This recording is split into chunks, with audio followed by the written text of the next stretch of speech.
Hello everyone, so there's actually been a lot happening in Little Planet since my last video was posted. Users experienced a couple updates and received an official date to mark the launch of Little Planet as an official game. As opposed to the beta program we've all grown familiar with, I've also progressed in the decoration and expansion progress of creating my world. Still, there's so much to do and soon there will be more to explore, collect, and decorate with, so I'm in no rush. I would also love to share some tips that have helped me adjust to the effects of VR sickness in-game, some in-game tips to help new users, and just rant about some minor issues that I hope developers resolve with the next big update. With all that being said, there is so much to dive into in this video, so grab a seat, grab your fishing pole, and without any farther ado, let's get into it. I want to start with the newest update and then we'll go down the list, until we reach the next section of this video where I'll share some tips for gameplay, comfort, in-game features, and tips for handling VR sickness once it strikes. Alright, so let's get started with the newest update that's announced to roll out on October 30th. Technically, it's not even out yet, but I feel it's the biggest announcement to drop. This update will also provide financial clarity for new and old users alike. As stated in previous videos, Little Planet was a $20 beta game with an optional subscription feature for additional in-game content. Starting October 30th, Little Planet will be a free-to-play game with an in-game subscription service that will offer exclusive content for paying users. Now, before I get into my little side rant, I will state that the development team has taken the pioneers of the community into consideration. It's honestly very considerate that the developers decided to give users who purchase the game a Founders Pack. I actually don't have anything negative to say about the Founders Pack. It's going to be a bundle of in-game content valued at $200. This will include a year of Little Planet Premium, a unique Founders hoodie, a unique name tag that will never be available again, and lastly, of course, some exclusive mystery items. Again, before I get into my rant, I want to say that I have no issue with the Founders Pack. It's well thought out and clearly worth the $20 investment. My main issue is that I feel as though I was sold a lie. And don't get me wrong, I'm not entirely opposed to the existence of free-to-play games. With that being said, the exclusive content and paywall usually adds an added layer of stress to the game. I suppose I'm just worried what this could lead to, the slow rot of an otherwise perfect game. I'm fearful that soon we'll be charged $10 for digital Gucci shoes, $20 for a new home, $5 for a new pet, and so on and so on. Some of you may say, well, that's ridiculous. It only costs maybe $5 a month for a subscription, and then you can pay for stars, but you don't really need them. Okay, well, let's look at Fortnite. Fortnite is technically free to play. Now, Fortnite originally had one battle pass and a few customization options.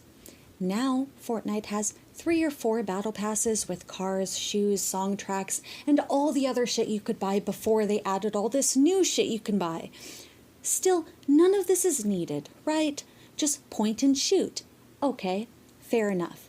Until you're in a game where the main gaming feature is aesthetics. The majority of players who decided to purchase Little Planet enjoy casual gameplay. Things like dressing up their avatar, buying decor, and decorating. Yes, there's farming, fishing, and organizing, but it's the accumulation of everything that makes this game unique. There are other farming games in VR. There are other social games in VR. There are free hangout spots in Meta Horizon and VR Chat. It's frustrating to imagine this game will soon be a child-infested, wallet-draining pain in my happy in just a few years' time. Now, is this a guarantee? No. But excuse me for having little to no hope when it feels like gaming is a hellish cycle of false promises and long-term wallet trauma. I guess I can be hopeful that at the end of the day, Little Planet won't cost an arm and a leg to enjoy, and that there might be an option to mute potential future screaming kids. I genuinely have hope for this game, and that's what scares me the most. I found a few places I like in VR, and yes, I'll admit I'm not the most adventurous, so there's a good possibility there's a plethora of games I've never even heard of that may surpass Little Planet in every regard. I don't know. I don't want to spend hundreds of dollars, countless hours, endless migraines, and pointless frustration just to find out, especially when I already went through a painful trial and error process of trying to find a cozy comfort game I enjoy. I decided on Little Planet for the adorable animal residence, the cartoonish design, the in-game features, and of course, the affordable price really spoke to me, almost moved me to tears. Really, to imagine that all of this could be in a $20 game, part of me felt that it was too good to be true, but regardless, I sold myself on what I was being presented. I recommended it to friends, talked about it here, and even bought it for a friend because I genuinely believed they would enjoy it. A part of me hopes that opening the gates and welcoming everyone will in turn help the game's growth and the developers. After all, not everyone has $20 to drop on a game, and some people have the money, but they're scared and they're not sure if this game is worth the money. Maybe this can alleviate some people's anxiety and the developers can get some more eyes on their game. More people can financially support the game and it can grow into something even better. That would be the best outcome to me, and it'll be what I'm rooting for while simultaneously fretting over the worst scenarios. Moving on to older updates. This one was released on July 14th, and it was Variety's new design. Version 10133 was released, adding a lovely collection of new summer clothing. This update included a bug fix to resolve the problem with the Help and Trade board. If you experienced an issue where the Help and Trade board didn't recognize the weeds in your backpack when submitting tasks, you'll be happy to know this issue was resolved. Moving on to the Floral Festival event, version 10132, released on the 1st of July, this update delights users with the addition of sunflowers. Now you can plant and grow your own sunflower garden. Check out the Help and Trade board for seasonal rewards like sunflower-themed decor, furniture, and cute items to brighten up your planet. Now you can save your current look in the My app on your in-game phone to share your style with friends anywhere, anytime. Text areas now have a sensitive word filter to automatically censor inappropriate words in real time. The developers also released the following improvements: river performance optimization, tree placements logic, UI text overflow fix, and DIY card preview update. Finally, let's talk about bug fixes. Previously, there was an error where players weren't able to purchase the crib in the store, but now you can. There was actually a glitch where players couldn't purchase items in stores, but thankfully that's fixed. Daily quests were resetting every other day as opposed to every day, as the name would imply, but thankfully now that's fixed. Occasionally, items would shift unexpectedly, an unpleasant visual glitch that no longer troubles users. There was a glitch that wouldn't let users chop down some trees that should have otherwise been available. That's been resolved. Lastly, there was a problem with friends disappearing from your friends list. This is obviously a frustrating glitch, but thankfully this has been resolved. Next up on the list is the smoother gameplay and birthday fun. Version 10123 release unveils a batch of items that used to be available for a limited time. Now these items are a permanent addition to the clothing store. Some improvements that were added to the game include: now, when you're playing with friends, you can both complete tasks on the Help and Trade board. They also added a dialogue polish, a zipper upgrade, a mirror UI touch-up, and a wallet warning boost. The development team also rolled out a plethora of bug fixes. Premium visual effects and icons for ground tiles have been fixed. The Planet Creator page now reflects your selection properly. Flashing light glitch that involves lamps is thankfully fixed. Friends vanishing from your friends list but still appearing in the search was fixed. Glitches with task sharing have been resolved. The Mushroom House handle has been fixed. The loading screen was updated. Lastly, they fixed an issue with trying to retrieve items from the storage bin. Next, Birthday Bash begins. New decor, save features, and more. Version 10123 release brings festive decorations, creative upgrades, and tons of polish to make your plannery life even more magical. Celebrate birthdays online with friends with balloons, cake, and seasonal decor. You can now save your creations in Little Planet Creator. More background tracks were added to the main planet, and now there's a storage expansion option you can find by talking to Yoki. This update also brought a fish tank revamp, adding a simpler, intuitive system. Another loading screen update, and now planet invites will now automatically expire when the host goes offline. Sound enhancements have been added, setting syncs have been made, dialogue updates, visual glitches were fixed, and they added an outfit set preview. On May 21st, Meet Mason, the Craftsman Forge Your Gear version 10120 was released, introducing a new face to Little Planet.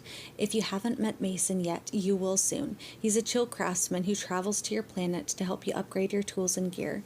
I'll just list off the following improvements for this update. The instant camera now gives you the choice for digital or physical pictures, the watch menu close button was relocated, silver ore rebalanced, and now on to bug fixes. Fence post pileup, stubborn fence dying, planet crater crash, loading loop, phantom fences, stack size display error, backpack page 5 error, and the fish tank have all been fixed in this update. The last update we'll cover was released on May 9th. Fences Galleria and Hola Bonjour version 101.16 released 8 new languages and a variety of stylish fences to add that perfect finishing touch to your creations. This update gives users the ability to rearrange the layout of your in-game phone. Just drag and drop to rearrange to your heart's content. You can now sync and share the camera's preview feature so you can better coordinate those group photos. Users will now receive a message when they unlock the ability to use Planet Creator. An Avatar Globe expansion was added, providing more options for facial shapes, nose options, and facial textures to fine-tune your look. Users can now use their joystick to make it easier and faster to exit playground rides. The UI was adjusted so it won't disappear quite as easy if you move your hands while browsing items. Lastly, there were many small bug fixes rolled out with this update, but I won't be addressing them since they seem to be really small and they're all thankfully resolved now. Now, let's move on to tips for ensuring in-game success, starting with unlocking the general store. Don't make the mistake I made. I kept going to the service center to check with Yuki to see if maybe today I finally unlocked the shop. Actually, it wasn't until I talked to one of the shop owners, not the one behind the counter, but the one that's usually asleep off to the side, that I was able to unlock the shop. Anyways, when the time comes, you'll need about 20 iron ore. If you want to get a lot done during your play sessions, then I suggest utilizing the sleep feature. It's super easy, just craft or buy a bed and click on it to skip to the next day. This will spawn new rocks, generate new inventory and stores, and give you new tasks to complete. I recommend upgrading your backpack as soon as you can. This will make your life 1,000 times easier when you're roaming around, cleaning, gathering, buying, and shooting presents down from the sky. Trust me, it doesn't take long for your inventory to fill up, especially when you're starting to unlock more space to decorate. If you're looking to find friends in-game, you can now search for communities in the Meta Horizon app. I'll link a community for Little Planet in the description below. Now, what about comfort for those longer play sessions? If you haven't heard it already or you're just putting off the purchase because you're not sure if it's worth it, I would definitely recommend investing in a comfort strap if you own an Oculus 2 or 3. I feel as though a comfort strap is an essential purchase. It's actually unfortunate considering how pricey a headset is, but the strap that comes with your headset is garbage. So what about VR sickness? This game can cause some serious VR sickness if you're new to the world of VR. I wouldn't recommend riding any of the rides at the amusement park until you're able to move around for multiple in-game sessions without experiencing nausea or dizziness.